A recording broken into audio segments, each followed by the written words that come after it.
We're back with the Power Panel. James, Andrew, Rob, and Katie. Ontario's municipal elections are taking place Monday, but Ottawa Mayor Jim Watson's bid for re-election hit a bump this week when 3 people began legal proceedings to sue him for blocking them on social media. That led to a debate about the right of elected officials to block citizens. What do you think? Should politicians be able to block people online? Katie, I'm going to start with you, because in this case, essentially these 3 people are saying, you know, you claim it's a personal account, but you're conducting you're talking about things you're doing as mayor. We have a right to know that.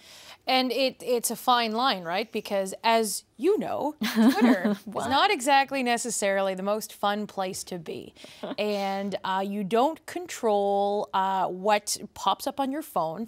And it can, I do understand that an elected official has to be able to speak to all the people, but there are different ways that can be done. But I see where Jim Watson's coming from on here, because when you face a daily barrage of insults that are unrelated to anything you're doing, just a barrage of hate, yeah, you know what? It makes it so much easier when you block and you mute. I sure do, and I know that I do have a big question about, you know, I do block and delete or block and mute people on Twitter, and I'm wondering, because we are journalists at the CBC, although my job is not to tweet, it's something that I do as part of a function of the job, but it's not my job to do that. I'm curious as to how this goes. As a question that's come up in our office is, are they going to bring questions about what journalists do, particularly those at CBC. So this is a question I'll be very interested to see how this goes. But I block. I will continue to block. And if I'm not allowed to block, I'm probably going to delete Twitter, because it's a pretty terrible thing. Anyway, that's my rant. All right, done. Rob. It's an interesting debate, and I see 2 sides of it. In the sense that it would be deeply problematic if the minister of X or the mayor of X or the premier of X said, I'm blocking you from getting press releases. You can't access my website anymore.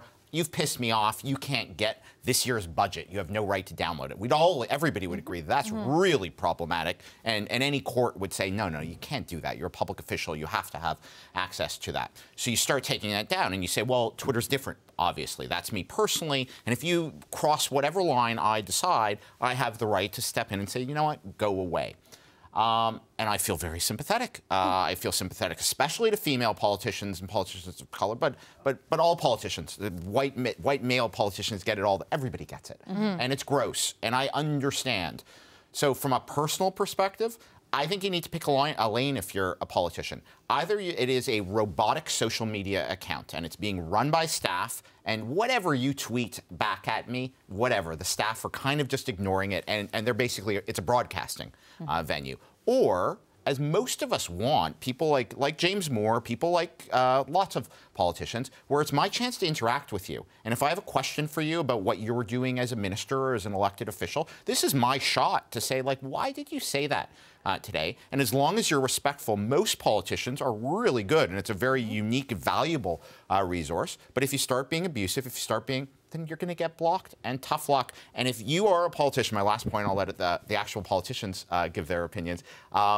If you are somebody who just blocks everybody, who is thin-skinned, then that's going to reflect on you. If you are blocking people for nothing, for criticism, then that becomes part of your brand, that becomes part of who you are, and you'll be evaluated for it. And that's the risk you take. James?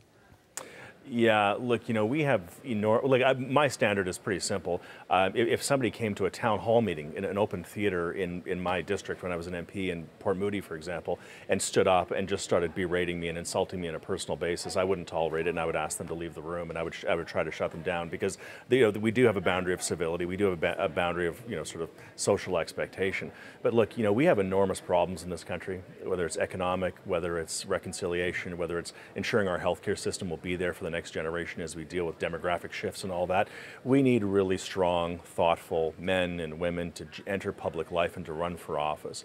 And they shouldn't have to put up with this kind of belligerence and ugliness. A dear friend of mine chose not to run for re-election here in British Columbia as a school trustee, because she just said, I can't have it. I can't handle it anymore. My kids are going to see it. Digital's forever. It's not worth it. I'm doing my best, but I can't handle it. And so, like, we have an obligation. So, if somebody runs for public office and they're putting up with abuse, Absolutely. They should block.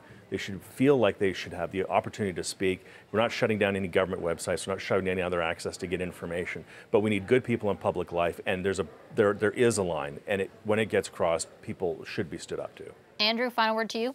Well, I'm trying to think of what to add to this love-in. I mean, we all kind of seem to think the same thing. I mean, it's sad that our democracy's come to the point where politicians feel like they have to engage on Twitter in order to get their message out. And I think we just need to deal with the tools as a block, fine, mute, fine, do like I do, change your nickname thing as often as you can. I don't know what it is even today.